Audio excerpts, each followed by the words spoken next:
Hi guys, welcome back to Rav's Retreat, my little home of wood turning.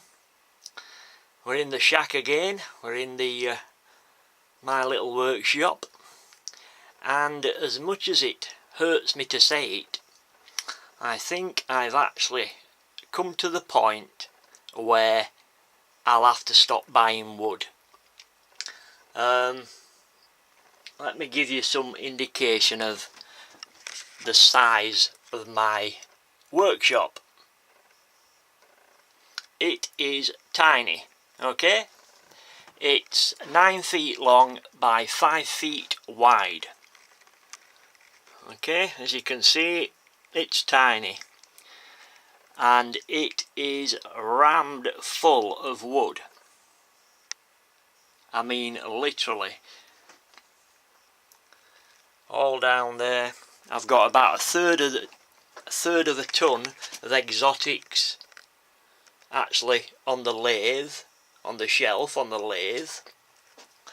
Then behind the lathe it is just rammed down there, as you can see.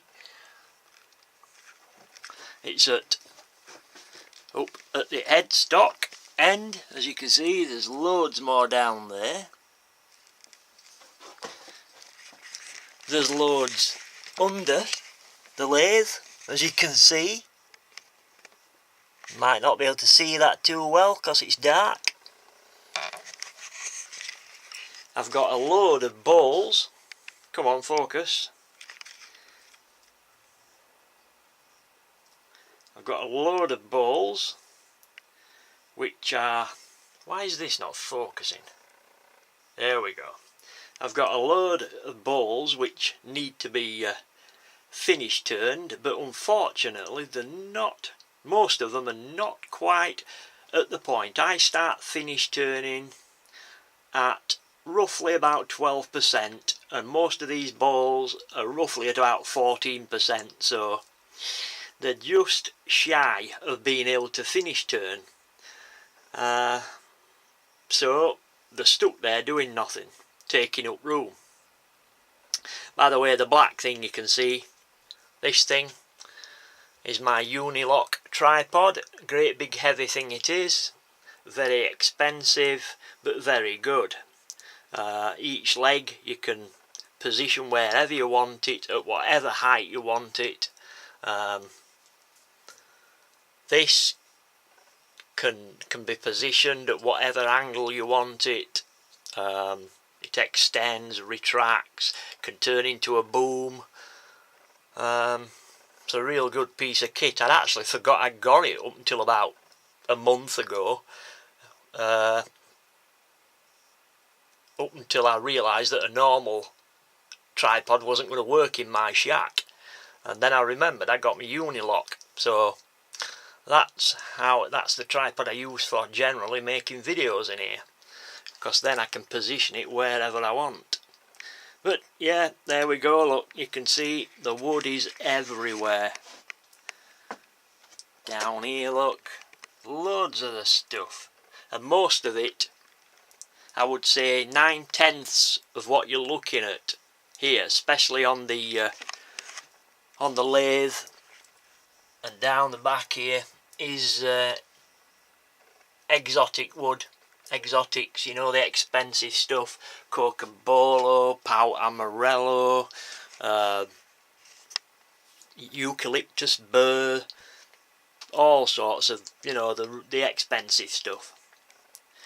By the way, got my new extractor in the shack, so that should help keep the shack a little bit cleaner.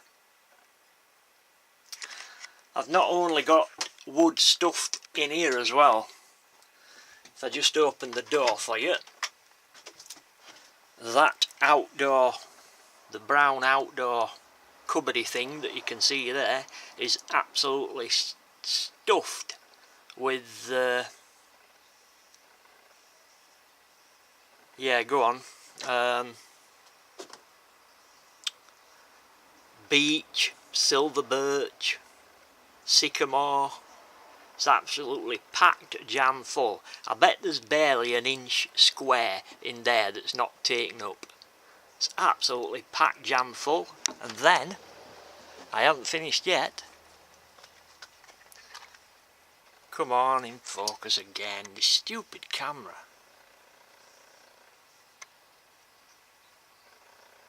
There we go, look, eventually. That is what we call a wheelie bin in the UK. It's on its side, and that is absolutely packed jam full of mainly exotic spindles, you know, for spindle turning. So I think I will have to admit defeat. I've actually reached the point where I need to stop buying wood.